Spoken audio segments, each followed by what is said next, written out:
Hey everyone, thanks for joining me. It's April again with the Travel Collective. My guest today is Sheila, and we connected about summer road trips. She claims she's taken her family on about 15 at least summer road trips. So, welcome, Sheila.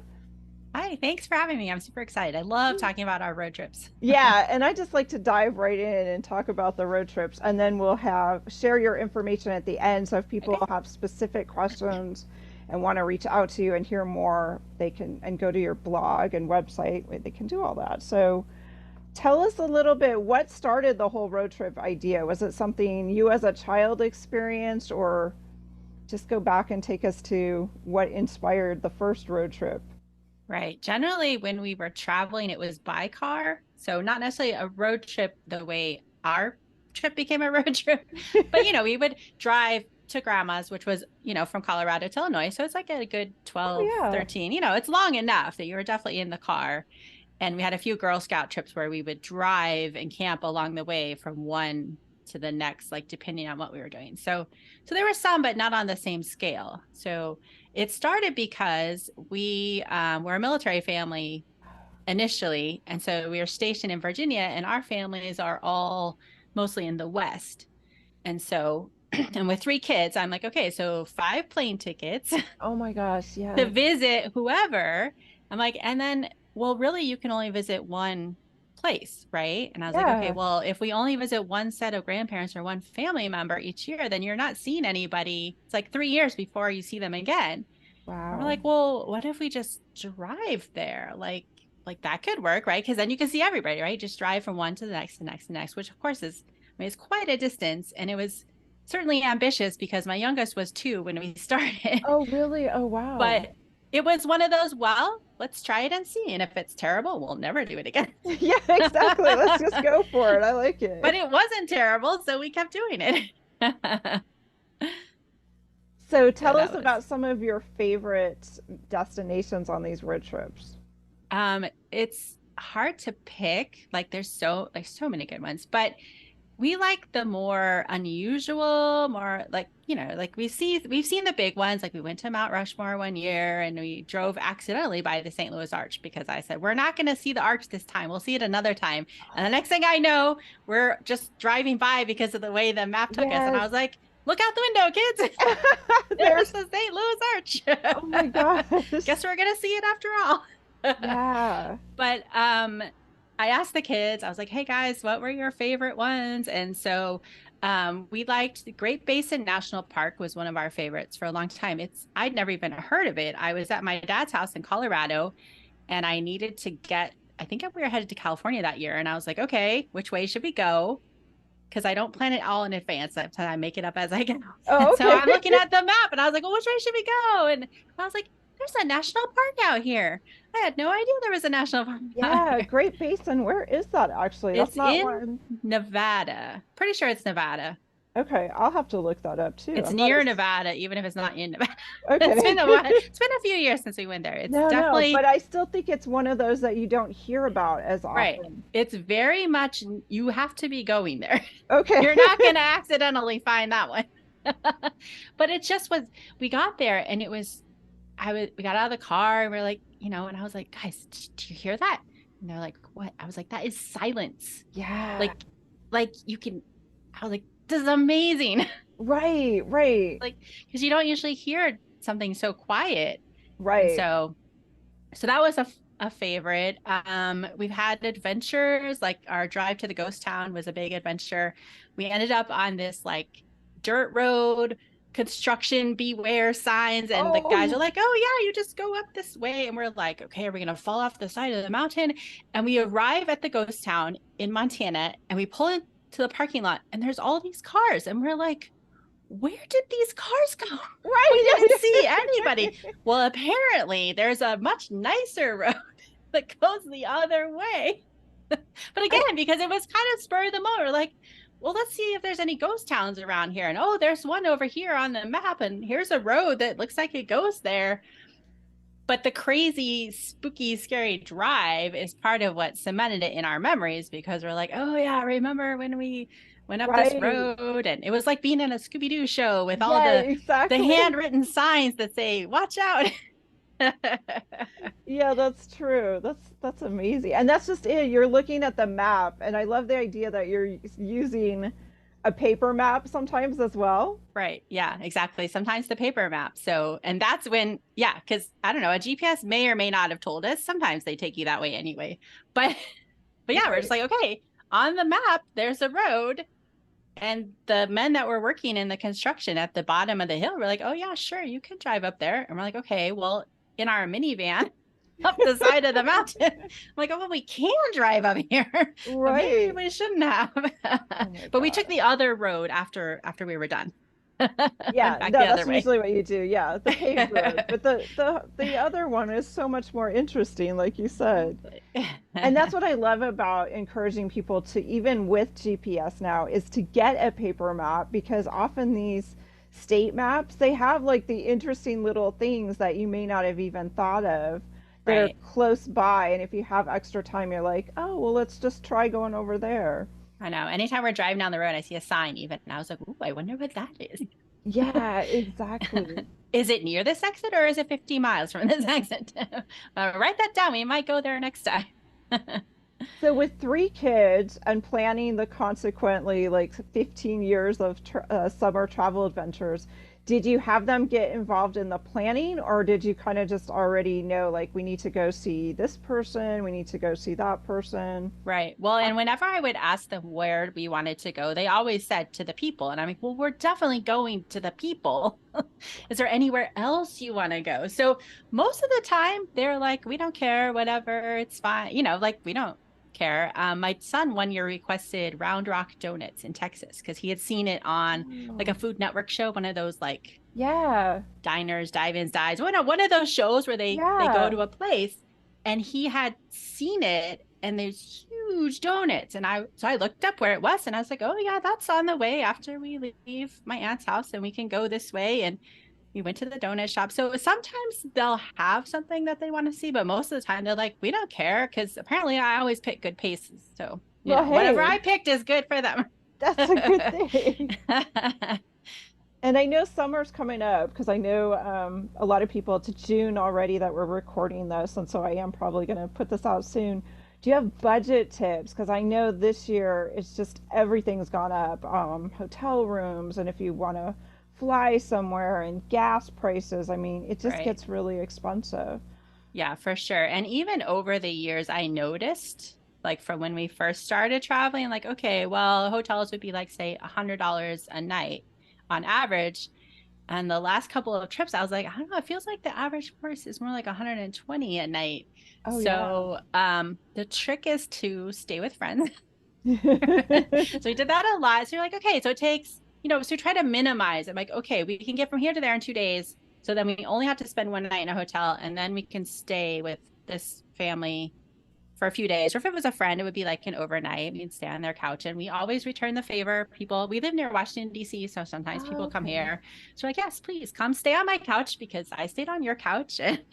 So that Right. was a fun way. We joked that we needed friends in certain places. We're like, you know what we really need? It's a friend in East Texas. Right. That's a long drive.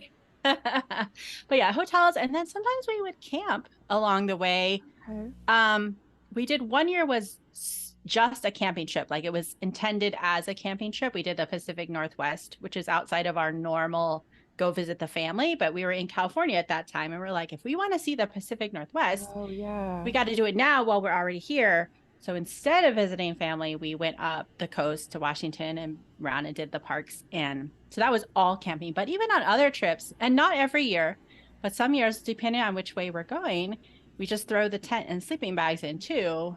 And then we can do a night of camping along the way. And it's not full on camping. Like we don't usually cook, like we'll Okay. stop and pick up a sandwich like in the afternoon as we're getting close to the campground, and then we drive out and get breakfast. Although you should note that if you leave Big Bend National Park, you're going to be driving a couple hours before you get breakfast. Oh, wow. Oh, yeah.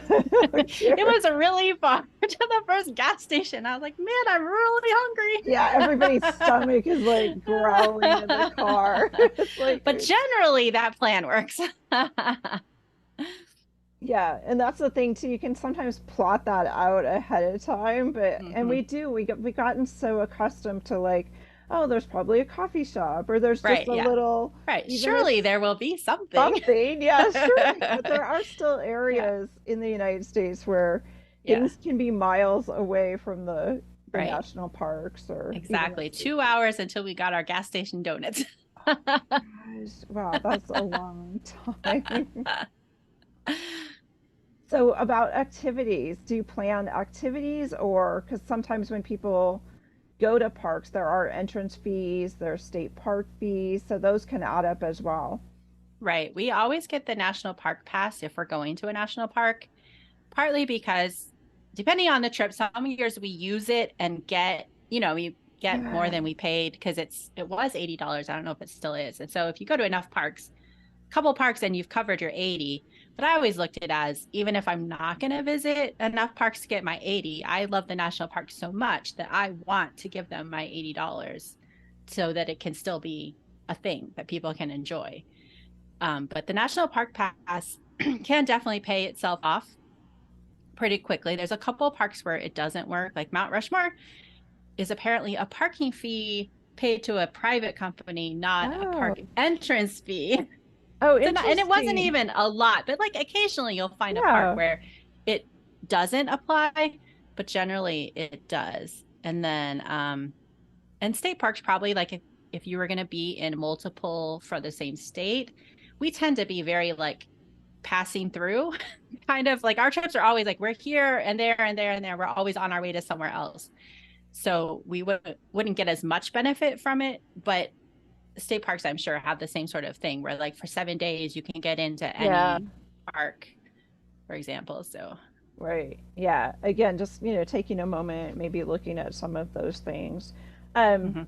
were growing up with your kids, were there activities that you had them do or things to keep them occupied in the car? Or, I guess starting at 2, they're kind of used to being in the car though as Right. well. Yeah. They learned and adapted how to do it. But yeah, I try to break it up, excuse me, a lot more.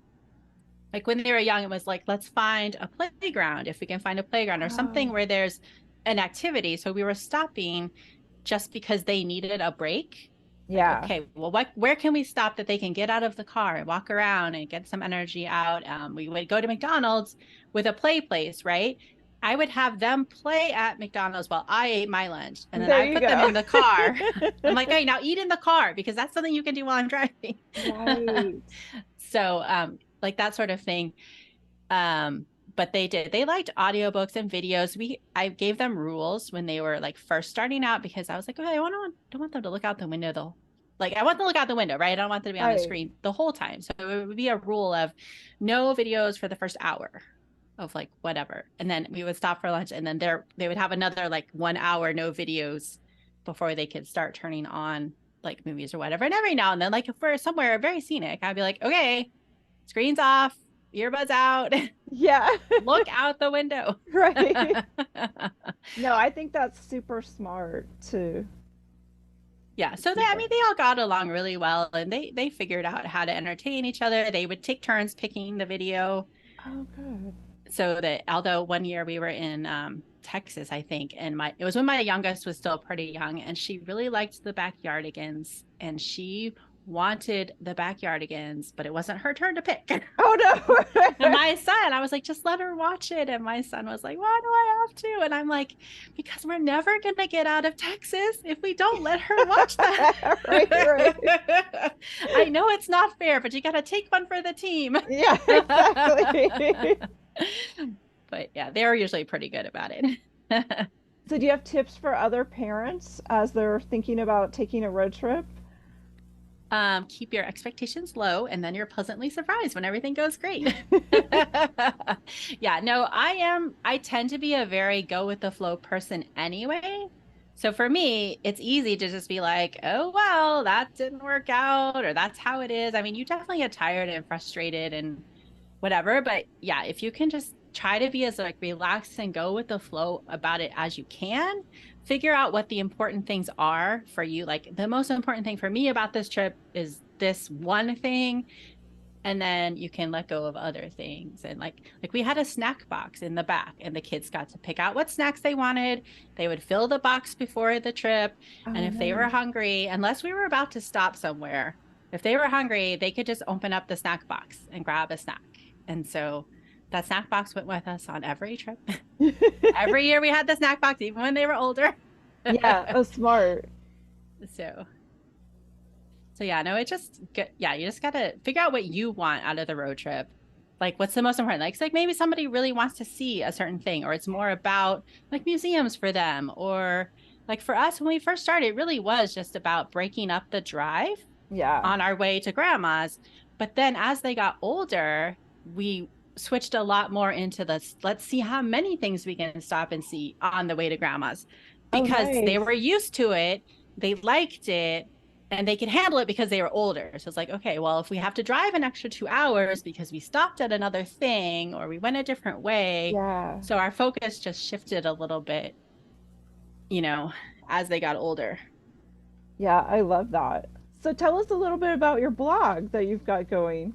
So I write at Behind every day, and I write both about my travels and like the different places that we've been, like the Pencil Sharpener Museum. Did you know they has one of those? No. Oh It's my in gosh. Ohio. There's a pencil sharpener museum. I love that. So you kind of focus on quirky, offbeat Right, places. right. Like everyone has been to the St. Louis Arch. Not everyone, honestly, but you know what I mean. Like a lot of the Right. big places, a lot of people have been there, and you can find lots of information about it.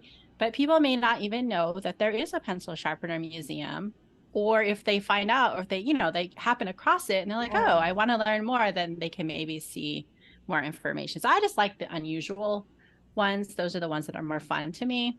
So I write about that, and then also just fun facts or interesting things. Like, you know, one day I heard there was an emu war in Australia, and I was like, emu wars? What is that about? Yeah, what is that? So apparently, after I think it was World War II, the government gave land to the farmers, but the emus were eating the crops. I can It's been a while since I've written it, so you have to go read the article to get all the details. But it was literally a war between the emus and the farmers and the government in Australia, because the emus were eating all of their crops and were outsmarting the farmers left and right. Wow. So Okay. I was like, huh, well, now we know. Right, exactly. So anytime I've run across just fun things like that, or an interesting book that I was like historical fiction type things, I'm like, well, I wonder Yeah. what's the rest of the story? What's the background? What really Yeah, happened? I like to right. dig in and find out, and then tell the world about it.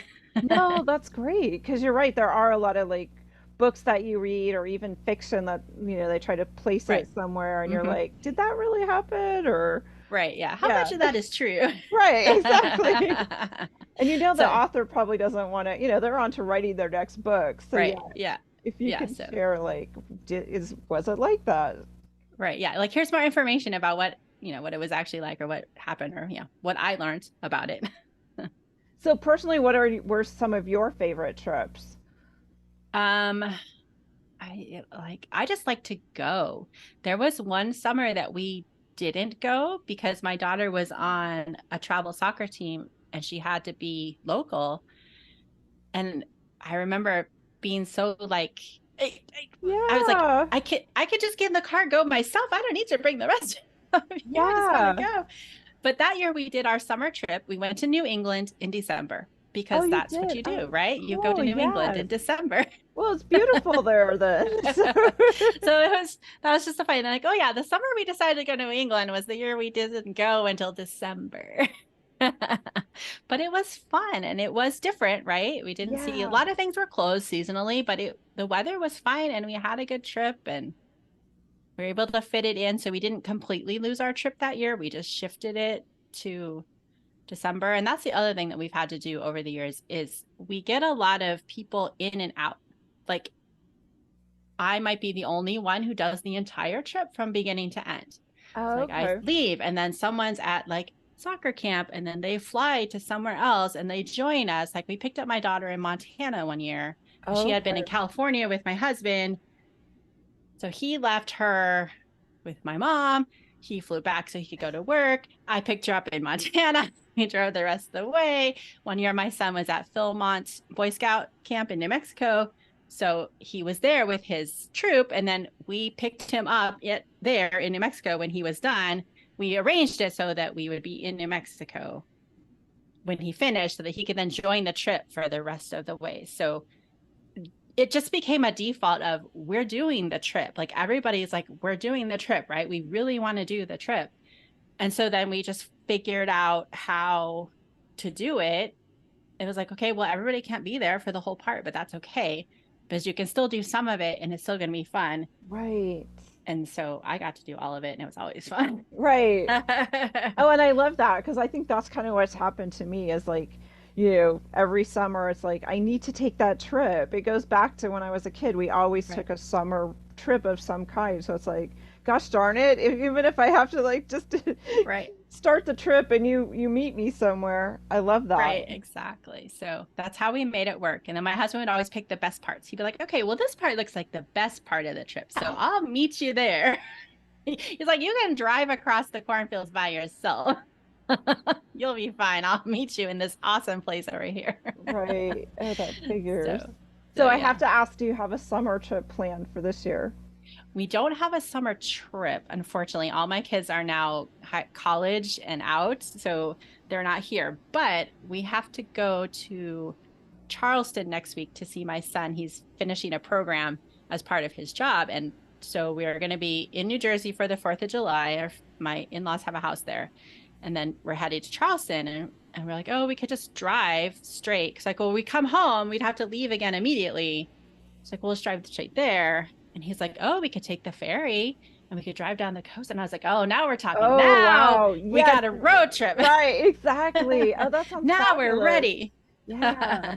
So yeah, so now we're planning I mean, it's only like 2 days drive. You know what I mean? It's not like a road trip. It's not our big long summer trip, but I'm like, well, we're going a different way and we're taking the ferry. So that's different. And so I'm like, hey, well, now I'm excited because it's like a road trip. And my Yeah. family jokes about, do you ever fly anywhere? I'm like, because my first default is drive. I was like, I'll just drive there. It takes me 2 days to drive to my grandma's in Illinois, but I'm like, well, I'm just going to drive there. Why would I fly if I can drive and see all this stuff? I So, think that's true. I think there's a lot to be said for just the freedom of getting in the car. You can stop, you can pull over. right, It's just a completely different experience than right, just like going and hanging out at the airport right. and then Which I do like to fly. It is fun and definitely faster. yeah. But also, yeah, I just like to see all the things and drive there if I can, you know. Sometimes you can't. I had to fly to Texas in April. Oh no. My aunt was like, wow, you're flying. And I was like, well, you know, it's like 4 days each Yeah. way. I kind of got to fly this time. Well, Charleston should be great. There's a lot to see around Charleston. hmm Yeah. So we're just going to do a quick little 1 week down and back up trip, and it's going to be fun. Yeah, it's going to be fabulous. So, Sheila, thank you so much again for sharing everything. And what is your website, your blog, so if people want to follow your adventures? I'm at behindeveryday.com is my And website. okay, great. And do you have a Facebook page or anywhere else people can see your I'm photos? mostly on Instagram, Oh, nice. behind my everyday on Instagram because the other one was already taken. Oh, yeah. But that actually worked out okay because it is more of the personal look of behind everyday. It is behind my everyday, so it all worked out. Yeah. Oh, I So love yeah, it. mostly on Instagram is where you Great. can find me. So yeah, I love it. So hopefully we'll hear a little bit about Charleston later this year when you put a little blurb about it maybe on your exactly. blog. That's right. Tell the favorite part of my trip. Yeah, exactly. So thank you so much, Sheila. This has been great. Thanks.